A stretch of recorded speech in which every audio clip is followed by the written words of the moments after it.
तो स्टूडेंट्स पिछले लेक्चर में एसिड बेसिस सॉल्ट के चैप्टर के जो कुछ टॉपिक थे हम एसिड कर चुके हैं और इसके साथ साथ हमने बेसिस की बात की थी। बेसिस क्या होते हैं, बेसिस की फिजिकल प्रॉपर्टीज़ क्या होती हैं, इंडिकेटर के साथ वो क्या रिएक्शंस देते हैं, ये सब हमने डिस्कस किया था। और बेसिस की क्लासिफिकेशन भी हमने की थी।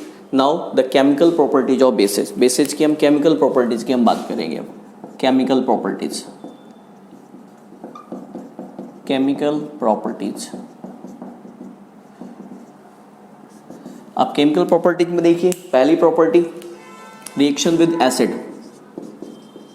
Already we know that reaction with acid, अगर बेसिस की रिएक्शन एसिड के साथ होगी, जैसे कि हमने एसिड के केस में देखा था रिएक्शन विद बेसिस, तो अगर एसिड की रिएक्शन बेस के साथ या फिर बेस की रिएक्शन एसिड के साथ एक ही बात हुई, तो दोनों की प्रॉपर्टी एक दूसरे के अपोजिट होती है, तो दोनों ही एक दूसरे की प्रॉपर्टी को डिस्ट्रॉय कर देते हैं and salts and water are form.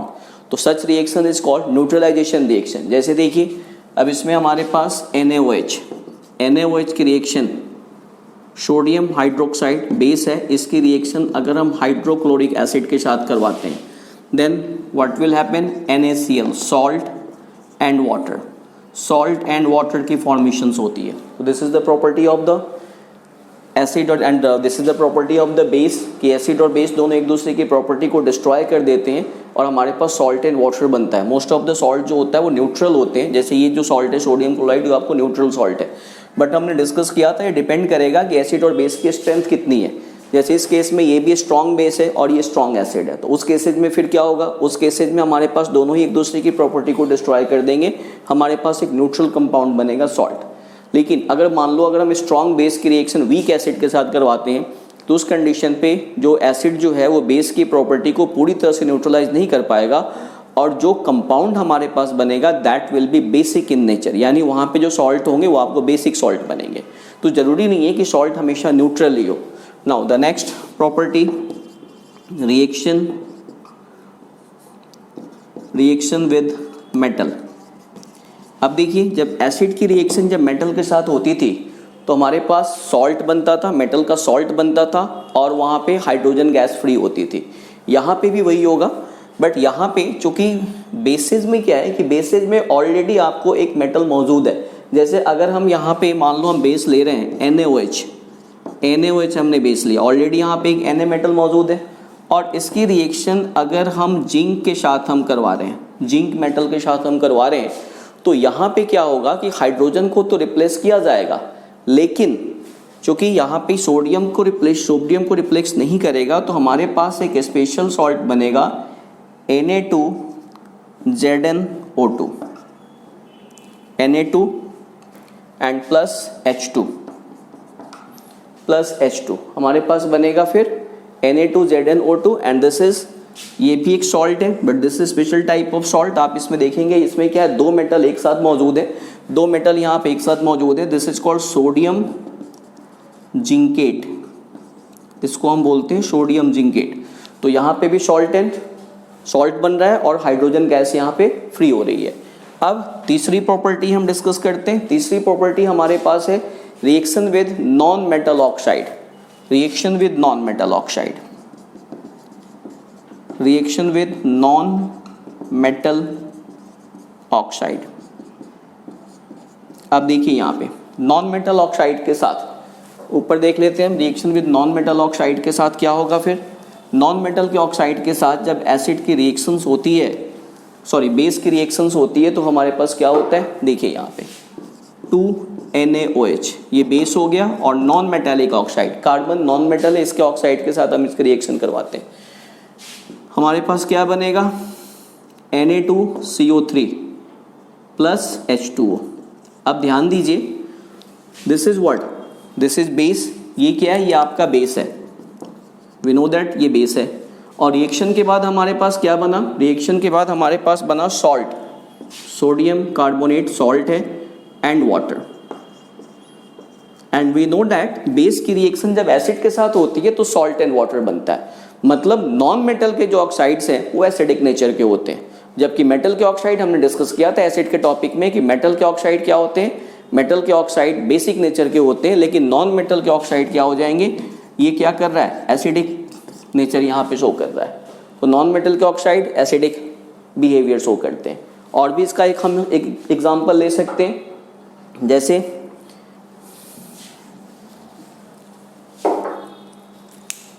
आप देखिए यहाँ पे मैग्नीशियम हाइड्रोक्साइड की रिएक्शन अगर हम सल्फर डाइऑक्साइड के साथ करवाते हैं, क्या बनेगा हमारे पास? यहाँ पे हमारे पास बनेगा magnesium sulphide, MgSO3, magnesium sulphide, and again यहाँ पे हाइड्रोजन गैस फ्री होगी। ठीक है, तो दिस इज मैग्नीशियम सल्फाइड बन गया और हाइड्रोजन गैस यहाँ पे फ्री हुई।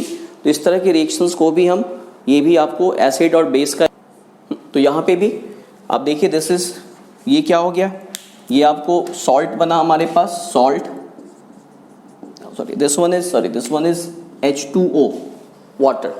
तो क्या बना हमारे पास? सॉल्ट और वाटर बना। तो ऑब्वियसली यहाँ पे इसकी बिहेवियर क्या हो गई? ये तो वी नो दैट ये बेस है और यहाँ पे किसकी तरह बिहेव कर रहा है? एसिड की तरह बिहेव कर रहा है। तो नॉन मेटेलिक ऑक्साइड्स आर, इस रिएक्शन से हमें ये पता चल रहा है कि नॉन मेटेलिक ऑक्साइड्स जो होते हैं they are acidic in nature. Now the next topic, तो एसिड और बेस की हमने केमिकल प्रॉपर्टीज डिस्कस की, फिजिकल प्रॉपर्टीज डिस्कस की। नाउ एक वर्ड हमने बार बार यूज किया है, strength of acid and bases. Strength की हमने बात की, तो हमने बात की strong acid, weak acid, then we have talked about strong bases and weak bases. अब हमारे पास अगर मान लो दो बेसिस गिवन है एंड हमें ये बताना है कि दोनों में से कौन स्ट्रॉन्ग है, हमने सिंपली बोल दिया they are strong bases, but हमें कैसे पता चलेगा कि इसमें से कौन ज़्यादा स्ट्रॉन्ग है और कौन थोड़ा सा लेस है? तो ऑब्वियसली हमारे पास कोई एक, हमारे पास एक स्केल होना चाहिए, हमारे पास एक मेजरमेंट का एक हमारे पास स्केल होना चाहिए जिसके बेसिस पे हम ये पता लगा सकें कि जो भी गिवन हमारे पास एसिड है और बेस है उसमें से कौन स्ट्रॉन्ग है कौन वीक है।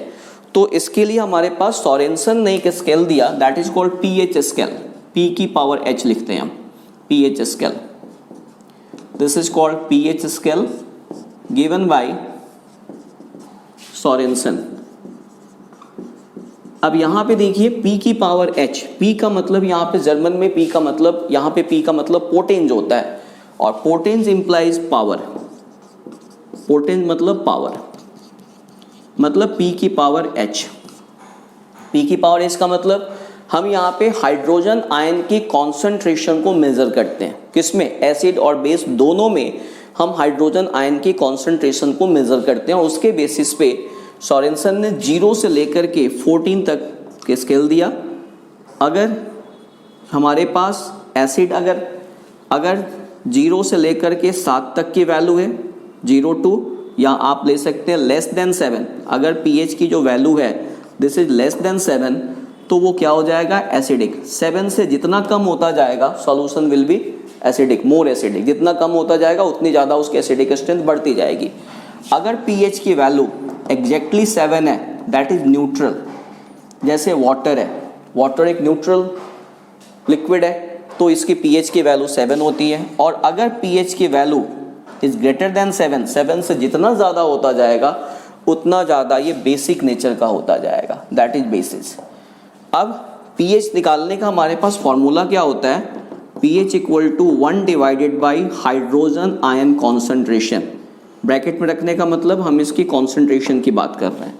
तो एसिड और बेस दोनों में ही हम हाइड्रोजन आयन की कॉन्सेंट्रेशन को मेजर करते हैं। नाउ अब तक जो कुछ भी हमने डिस्कशन किया, अकॉर्डिंग टू दैट हमने क्या देखा कि एसिड्स वो होते हैं जो वाटर में डिसॉल्व करने पे H+ आयन देते हैं, यानी एसिड में तो H+ होगा नो डाउट, बट बेसिस के बारे में हमने ये देखा कि बेसिस वो होते हैं जो वाटर में डिसॉल्व करने पे OH- आयन देते हैं, यानी वो हाइड्रोक्साइड आयन में डिसोसिएट्स होते हैं। फिर उसके पास H+ कहाँ से आ गया? नो डाउट यहाँ पे भी H+ होता है। अब देखिए यहाँ पे जैसे हमारे पास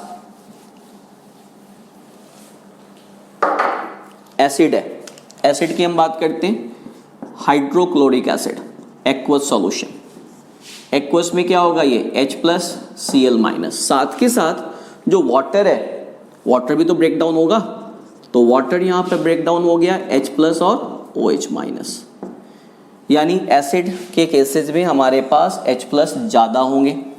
अब हम बेस की बात करते हैं। बेस में देखिए हमारे पास NaOH एक्वस, इसको हमने डिसोसिएट होगा, अब ये क्या होगा? Na+OH-।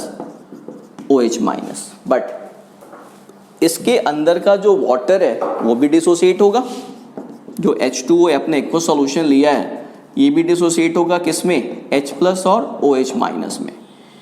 इट मीन्स एसिड और बेस दोनों में ही हाइड्रोजन आयन प्रेजेंट होंगे, बट यहाँ पे क्या है, एसिड के केस में हाइड्रोजन आयन की कॉन्सेंट्रेशन ज़्यादा होगी और OH माइनस कम होगा, और बेसिज में H प्लस आयन की कॉन्सेंट्रेशन कम होगी।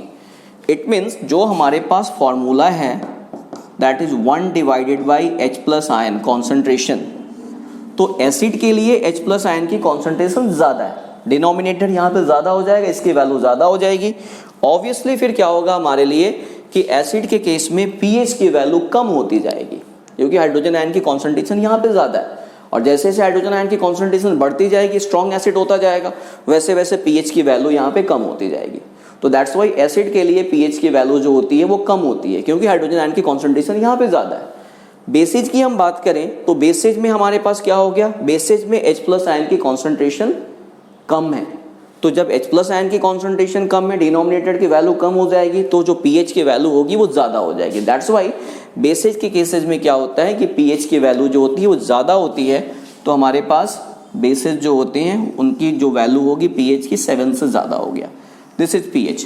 अब pH की इंपॉर्टेंस देखते हैं हम, importance of pH in everyday life. अब देखिए pH, जैसे लाइफ प्रोसेस के चैप्टर में हमने डिस्कस किया था, लाइफ प्रोसेस में जैसे हमारे स्टोमक के अंदर गैस्ट्रिक ग्लैंड्स होते हैं, और गैस्ट्रिक ग्लैंड्स में से क्या निकलता है, गैस्ट्रिक जूस निकलता है। अब गैस्ट्रिक जूस में हाइड्रोक्लोरिक एसिड प्रेजेंट है, और हाइड्रोक्लोरिक एसिड जो हमारे स्टोमक में निकलता है that is very strong acid. इसकी pH की जो वैल्यू होती है अराउंड 1.4, 1 से 2 के बीच में होती है, और 1 से 2 के बीच में 1.4, 1.8 की pH की जो एसिड होंगे वो काफ़ी स्ट्रॉन्ग एसिड होंगे। इतनी स्ट्रॉन्ग एसिड अगर आपके स्किन पे गिर जाए तो आपके स्किन को बुरी तरह से जला सकती है, बट स्टोमक के अंदर चूंकि एक आपको म्यूकस लेयर होती है और वो म्यूकस लेयर आपको बेसिक नेचर की होती है, दैट्स वाई स्टोमक को उससे नुकसान नहीं पहुंचता।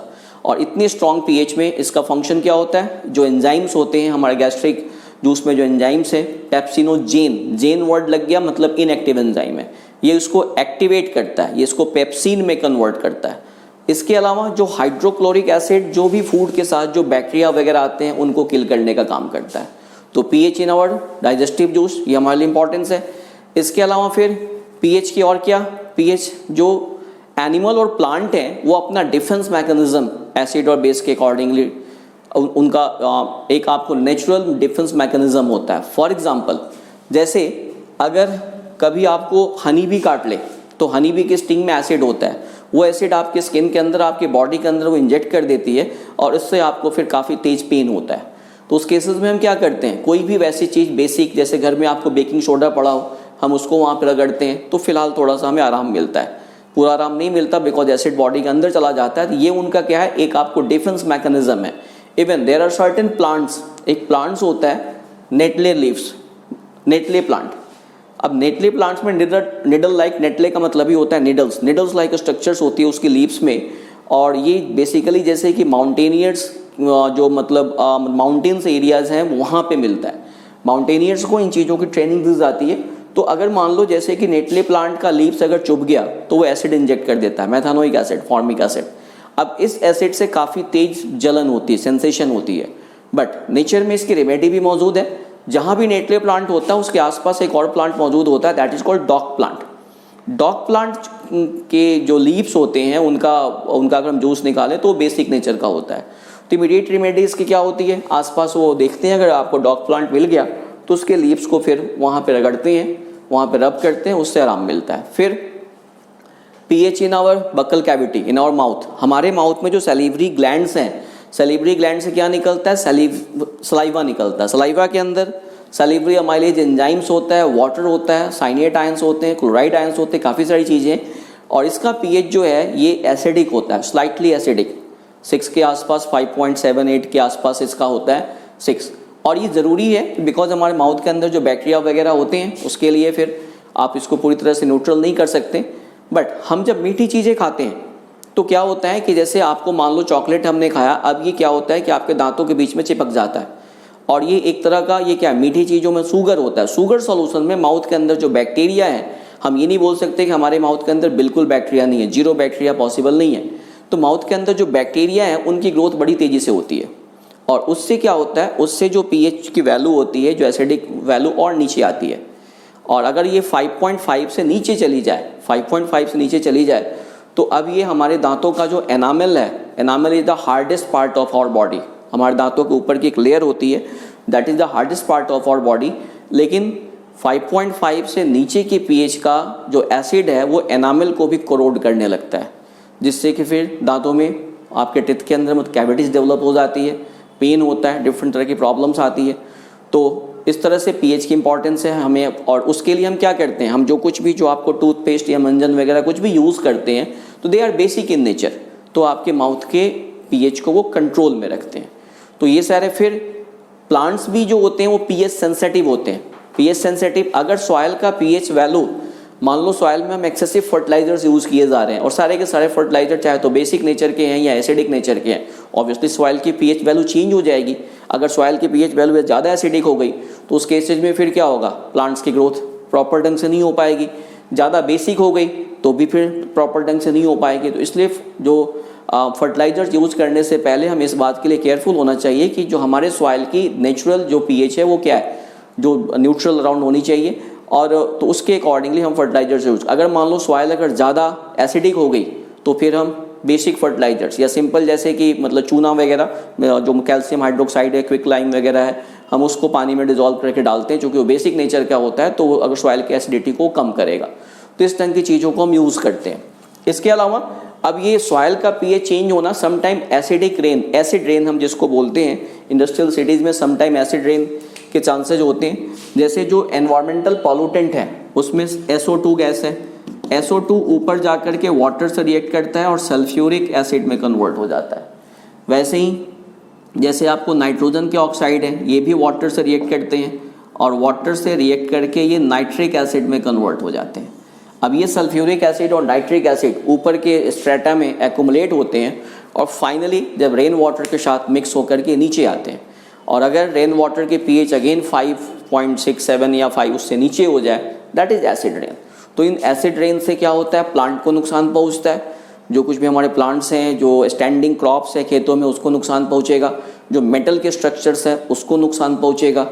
और इसके अलावा फिर जो मार्बल्स के स्ट्रक्चर्स हैं, जो मार्बल की जो हिस्टोरिकल जो मतलब बिल्डिंग्स होती हैं, उनको नुकसान पहुँचता है। तो this is the importance of pH in everyday life. तो हमने एसिड और बेस का टॉपिक ख़त्म किया। सॉल्ट फिर हम नेक्स्ट लेक्चर में हम डिस्कस करेंगे। Thank you.